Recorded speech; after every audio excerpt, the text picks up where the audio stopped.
Eu sou Marcela, sou a família leonina e que agradeço as ocupações de escola que fez ser quem eu sou hoje em questão de militância, em questão de mulher negra e é isso. Na real, as pessoas levam essa questão de adolescente entediado e afins porque não tem esse espaço, saca? Não tem esse espaço de debate. Então, a ocupação foi meio que isso. A gente era adolescente entediado, saca? A gente era adolescente que tava foda-se pra política e não queria saber de política porque a gente sempre foi ensinado que política não se discute. E a ocupação foi um espaço muito importante porque a gente viu que política se discute e adolescente pode falar de política.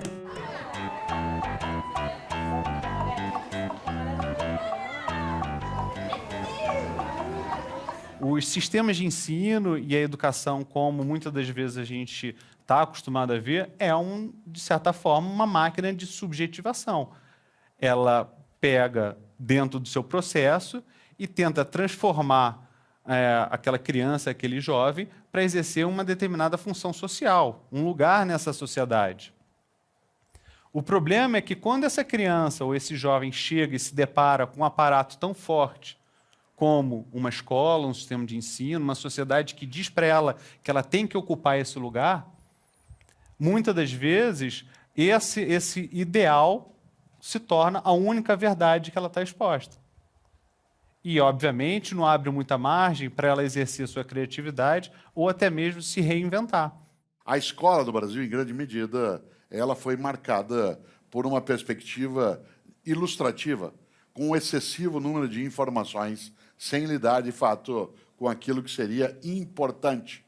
Claro, importante. Isto é, que pudesse ser levado para dentro. Por exemplo, não é casual que o método de avaliação mais usual no campo da escolaridade é a memória. Isto é, quantos e quantas que nos assistem fizeram provas e avaliações em que se recorria à tua memória e não ao teu conhecimento. Se recorria à tua capacidade de guardar informação, que a tarefa da educação é gerar autonomia.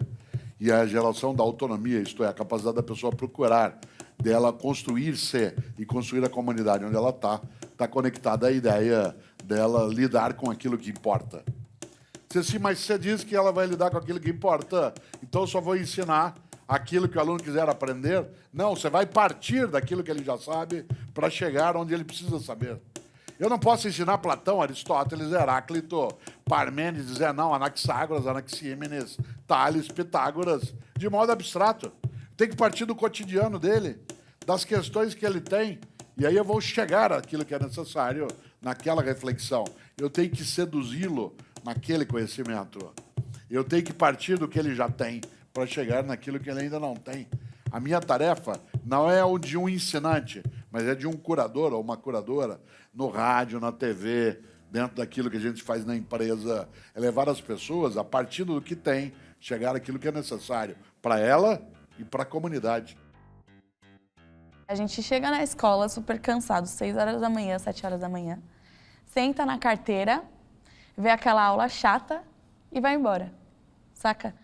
A aula pode ser melhor que isso, a gente pode, sabe, fazer uma roda, debater vários assuntos, os professores, os diretores podem ouvir os alunos. É interessante porque esse tsunami informacional, ele acaba soterrando a cada um e a cada uma de nós com coisas que não necessariamente têm utilidade. Isto é, que não importam. Mas isso não é exclusivo desse mundo. Porque a escola também soterrou você com muita coisa absolutamente inútil. Se eu perguntar aqui agora, para quem nos assiste, quem está aqui ao vivo, está no auditório, está na galeria, cada um e cada uma aqui estudou pelo menos 15 anos de língua portuguesa. Pelo menos. Se eu perguntar aqui agora, não vou perguntar, mas se eu perguntar qual é a diferença entre o adjunto adnominal e o complemento nominal, você já soube isso um dia? Nunca soube. Você decorou. Lembra uma coisa, conhecimento é inesquecível. O que é esquecível é informação. Não confunda informação com conhecimento. Informação é cumulativa, conhecimento é seletivo. Nós somos seres imitativos. Nós clonamos. Grande parte do que a gente consegue fazer é por imitação. Se dissesse, você não tem mais a capacidade de imitar, você não tem mais capacidade de ser humano, você não tem mais inteligência, você não vai conseguir fazer mais nada. Ainda que as nossas escolas não tenham entendido isso e punam a cola. A cola é punida. Deviam estar aproveitando a cola positivamente. Vamos ver quem cola melhor, vamos ver quem cola mais. Mais interação, mais todo mundo aprendendo. E alguém diz assim, acho que é o Chacal, o poeta, é que ele diz assim, eu não sabia que era impossível, então fui lá e fiz. É como se ele dissesse, desculpa, eu não sabia que era impossível. Então, essa é a sensação que eu tenho da juventude. Ela não está sabendo que é impossível. Então, eles vão lá e fazem, não estão nem aí. E aí inovam, inventam, porque não tem aquele pré-requisito de ter sido engenheiro eletrônico e ter feito 5 cálculos, 1, 2, 3, 4 e 5, antes de ter o direito de fazer uma projeção. Então, isso acabou. Porém, essa falta de estofo de passado gera também um emburrecimento inacreditável. Porque a humanidade produziu coisas maravilhosas. E a gente tem a obrigação de saber isso. Você não pode chegar hoje e dizer a educação no Brasil nunca teve tão ruim. Só um louco vai dizer isso. Na década de 50, a gente tinha metade do país analfabeto. Nunca ninguém tinha sentado numa escola.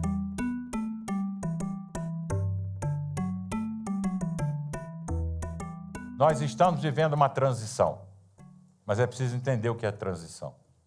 Transição não significa que você vai abandonar o velho pelo novo. Você está claro isso? Senão não seria transição, seria substituição. Aqui, ó, joga o velho fora, agora eu quero é o novo. Não acontece assim. O velho e o novo convivem durante muito tempo.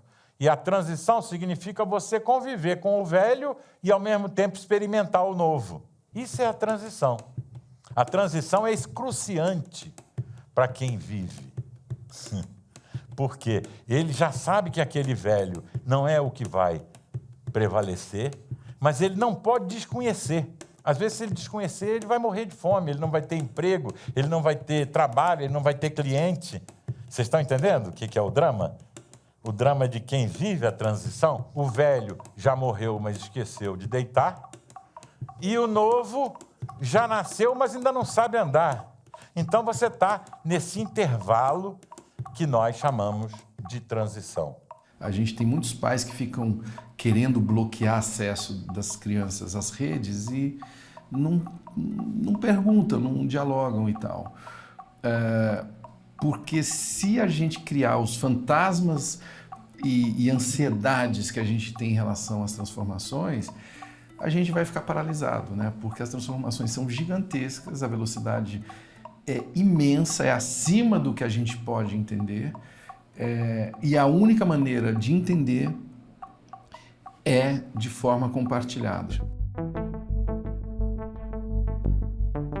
Nós estamos vivendo num sistema, em termos sociais, que uma pequena perturbação, mesmo na periferia do sistema, é capaz de se amplificar por mecanismo de rede e mudar o comportamento dos agentes do sistema.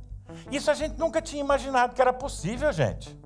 Mas a gente não achava. A gente dizia, não, tem que ter a maioria tem que concordar para uma coisa poder acontecer, para poder mudar. Não, cara, esquece a maioria.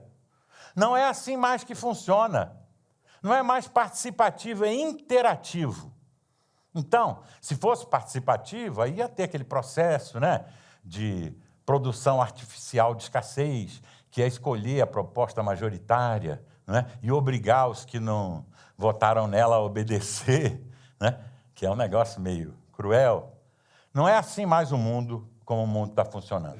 E uma coisa que está se passando hoje no Brasil e no mundo é o fato de que muitas pessoas estão se encontrando e criando coletivos e fazendo projetos que inspiram outros projetos e que inspiram outros projetos e que em algum momento podem desembocar em uma mudança um pouco mais simbólica e grande.